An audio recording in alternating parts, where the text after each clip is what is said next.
तमाम मुद्दों को लेकर कहीं ना कहीं आपको फिर से घेरने की कोशिश हो रही है और तमाम लोग इस तरह के सवाल उठा रहे हैं, विपक्षी लोग, खासतौर पर बीजेपी के लोग।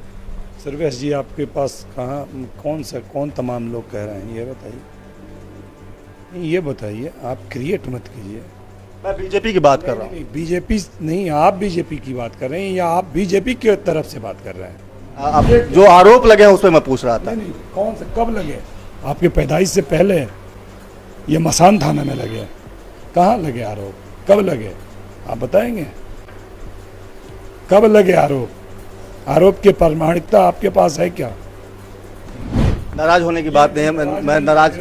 मेरा विशेषाधिकार का प्रश्न है, राज होने का मामला नहीं। ये नाराज होने का माने ये एक नागरिक स्वतंत्रता की बात है। ये हमारी नागरिकता की अस्मिता की बात है। एक आदमी को आप देशद्रोह के मामले से जोड़ रहे हैं और कह रहे हैं कि नाराज होने की बात नहीं है। एक और बात लगातार ये सामने आ रही है जिसमें डीपी ओझा की रिपोर्ट की बात कही जा रही है। जो दिल्ली में कुछ लोग तरुण तेजपाल के हत्या की साजिश में पकड़े गए थे, वहाँ जो भूपेंद्र त्यागी थे, उन्होंने जो इंट्रोगेशन में बताया था कि जो काठमांडू में आपके आईएसआई के लोगों से ताल्लुक़ रहे हैं और पाकिस्तान से आपके ताल्लुक़ रहे हैं। डीपी ओझा की रिपोर्ट भी इस बात की तस्दीक करती है। इन तमाम मुद्दों को लेकर कहीं ना कहीं आपको फिर से घेरने की कोशिश हो रही है और तमाम लोग इस तरह के सवाल उठा रहे हैं, विपक्षी लोग, खासतौर पर बीजेपी के लोग। सर्वेश जी, आपके पास कौन तमाम लोग कह रहे हैं, ये बताइए। आप क्रिएट मत कीजिए। मैं बीजेपी की बात कर रहा हूँ। बीजेपी नहीं, आप बीजेपी की बात कर रहे हैं या आप बीजेपी की तरफ से बात कर रहे हैं? स्वाभाविक है कि आप बीजेपी की बात कर रहे हैं या बीजेपी की तरफ से बात कर रहे हैं। ये बात आई कहाँ से? ये आज 17 सालों में आप पहले आदमी हैं जो इस तरह की बात कर रहे हैं। वो ओझा के रिटायर होने के बाद से आप 17 साल में पहले आदमी हैं। आप बीजेपी की बात कर रहे हैं या बीजेपी की तरफ से बात कर रहे हैं? नहीं, मैं बीजेपी की बात कर रहा हूँ। नहीं, आप बीजेपी की तरफ से बात कर रहे हैं। हमारी कम से कम हम 50 चैनलों से हमने बात किया है। ये तो पहला आपने क्वेश्चन किया। कुछ क्वेश्चन कीजिए जिसमें दम हो, जिसमें देश की बात हो, देश हित की बात हो, जनता की बात हो, जनता के कल्याण की बात हो। ये बात, अगर इस तरह के प्रश्न आपके पास हों तो आना चाहिए। जी, राजनीति की बात करते हैं साबुद्दीन जी। अब राजनीति की बात करते हैं। जिस तरीके नहीं, आप जो आरोप लगे हैं उस पर मैं पूछ रहा था। नहीं, कौन से, कब लगे? आपके पैदाइश से पहले ये मसान थाना में लगे? कहाँ लगे आरोप? कब लगे? आप बताएंगे कब लगे आरोप? आरोप की प्रामाणिकता आपके पास है क्या? आपके गांव में लगा? बीजेपी के लोग प्रेस कॉन्फ्रेंस करके बात आपके पास पर मोहम्मद साबुद्दीन कभी किसी एक समाज के वोट बैंक के प्रतीक नहीं हो सकते, क्योंकि जिस व्यक्ति पर इतने सारे गंभीर आरोप लगे हों, जिस पर इतने संगीन आरोप लगे हों, मुकदमे चल रहे हों, देशद्रोह जैसा मुकदमा चल रहा हो, वैसा व्यक्ति किसी भी समाज का आइडियल नहीं हो सकता है। और कम से कम जो भारतीय हैं, भारतवासी हैं, जो भारत की लोकतंत्र में विश्वास रखते हैं, उसके तो आइडियल हो ही नहीं सकते। प्रमाणिकता, अगर जर्नलिज्म का कोर्स आपने किया है, किया तो नहीं है, ये तो स्पष्ट है कि आपने किया नहीं है कोर्स। अगर किया है तो आपको जानना चाहिए कि एविडेंस के साथ डिस्कशन करनी चाहिए। ये तो स्पष्ट है कि आप किसी इंस्टीट्यूट से नहीं आए हैं। अगर किए रहते ना तो ये जो कथाकथित शब्द है ये खत्म हो गया है। इसमें आपको मैं कोर्ट में घसीट सकता हूँ, समझ गए कि नहीं? जब चाहूँ कोर्ट में घसीट सकता हूँ।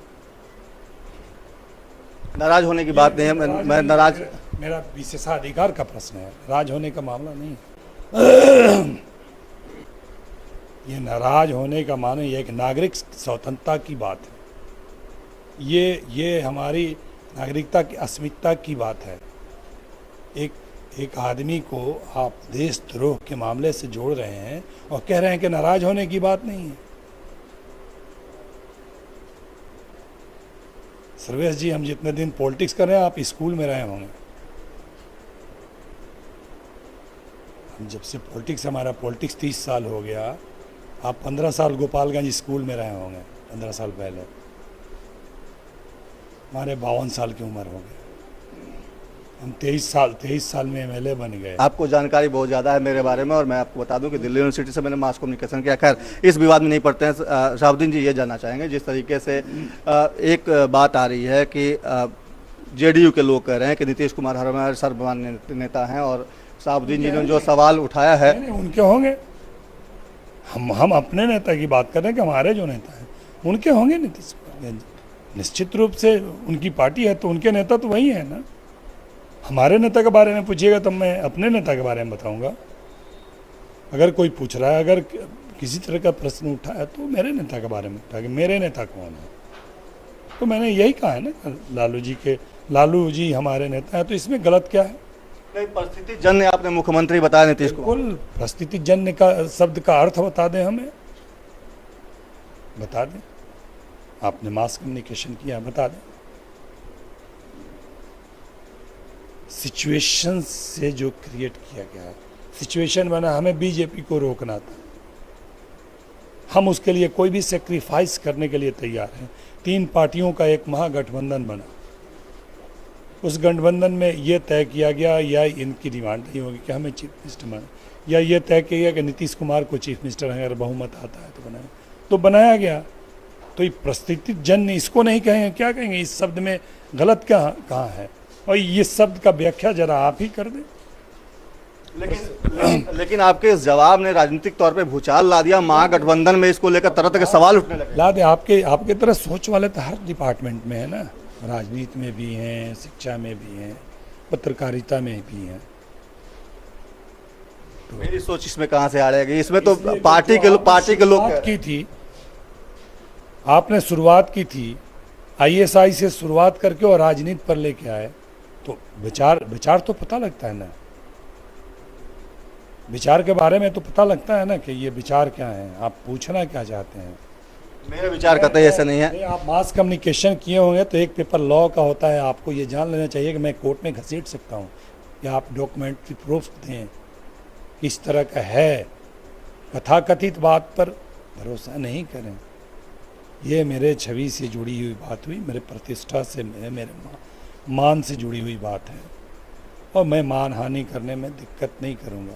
शराबबंदी को लेकर भी लगातार सवाल उठ रहे हैं। आपने भी शराबबंदी के बारे में अपनी तरफ से एक राय व्यक्त की है और कहा है कि जो कानून बनाया गया वो अंधा कानून है। नीतीश कुमार इसका ढिंढोरा पीट रहे हैं। मैंने कभी नहीं कहा कि अंधा कानून है।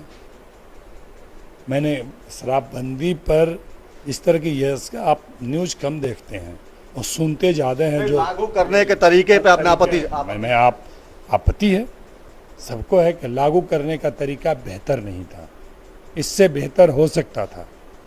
शराब बिल्कुल बंद होनी चाहिए, इससे बढ़िया कोई काम हो ही नहीं सकता है। लेकिन इससे बढ़िया जो मार्ग मेरे समझ में है, मेरे विवेक में है, वो लोगों में जागरूकता पैदा करके होनी चाहिए। लोगों को जागरूक करके रोका जाना चाहिए था। अगर लोग जागरूक रहते तो गोपालगंज की घटना शायद नहीं घटती। जो लोगों में समझ हो जाए।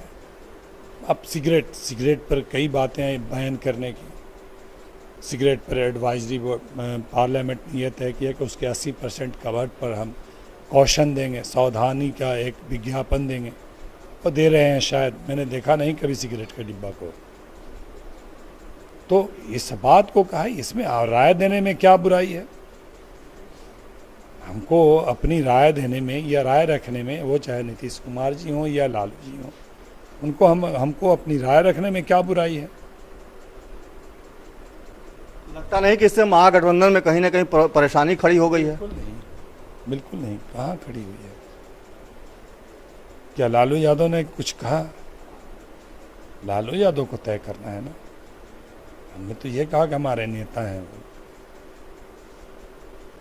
पप्पू यादव भी आप पे काफी उखड़े हुए। पप्पू यादव भी उन्होंने आज एक प्रेस कॉन्फ्रेंस किया, उसमें कहा कि लालू जी के इशारे पे आप और रघुवंश प्रसाद नीतीश कुमार को घेरने की कोशिश कर रहे हैं, कि लालू जी चाहते हैं कि उनके अपने बेटे को मुख्यमंत्री बनाने की। पप्पू यादव क्या कह रहे हैं इस पर मैं नहीं जाना चाहता।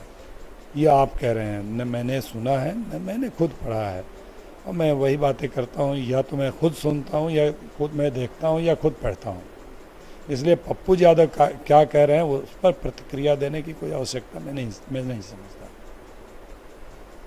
आपको नहीं लगता कि सिवान को जिस तरीके से आपने संवारा था वो सिवान आज बदहाल हो गया है, उसके लिए कुछ बहुत कुछ करने की जरूरत होगी अब आगे? नहीं, मैंने कभी नहीं कहा कि मैंने संवारा था। मैंने स्वाभाविक काम किया था, एक पार्लियामेंट्रियन को, एक जनप्रतिनिधि को जो करना चाहिए था, उससे ज़्यादा मैंने कुछ नहीं किया, कभी नहीं किया, कर भी नहीं सकता।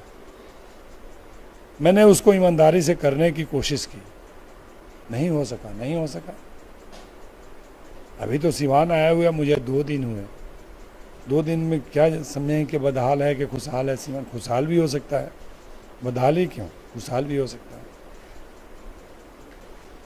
क्या करने का इरादा है आगे? किस तरीके से राजनीति में जिस तरीके से आपकी जो गैप रहा है उसको दूर करने के लिए, उस खाई को दूर करने, सक्रिय राजनीति के लिए क्या कुछ आगे करेंगे? किस तरीके की तैयारी है, रणनीति किस तरह की? सक्रिय राजनीति करने के लिए कोई हवन कराने की तो आवश्यकता है नहीं। मेरी सक्रियता तो हमेशा से रही है।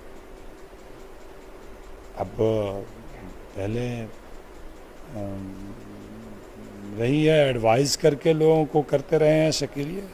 अब खुद मेरा फिजिकल अपीयरेंस है, खुद सक्रिय रहेंगे। दूसरा क्या करने का इरादा है? राजनीति कर, अब तो प्रोफेसर बन नहीं सकते हैं 52 साल की उम्र में, तो राजनीति तो करेंगे। और राजनीति मुझ पर थोपा नहीं गया है, मैंने राजनीति को एक्सेप्ट किया, स्वीकारा है। जनसेवा को मैंने चुना है अपने कैरियर के रूप में। इसलिए थोपी हुई चीज़ें में बदलने की गुंजाइश होती है, जिसको आत्मसात किया जाता है उसमें बदलने की कोई गुंजाइश नहीं होती।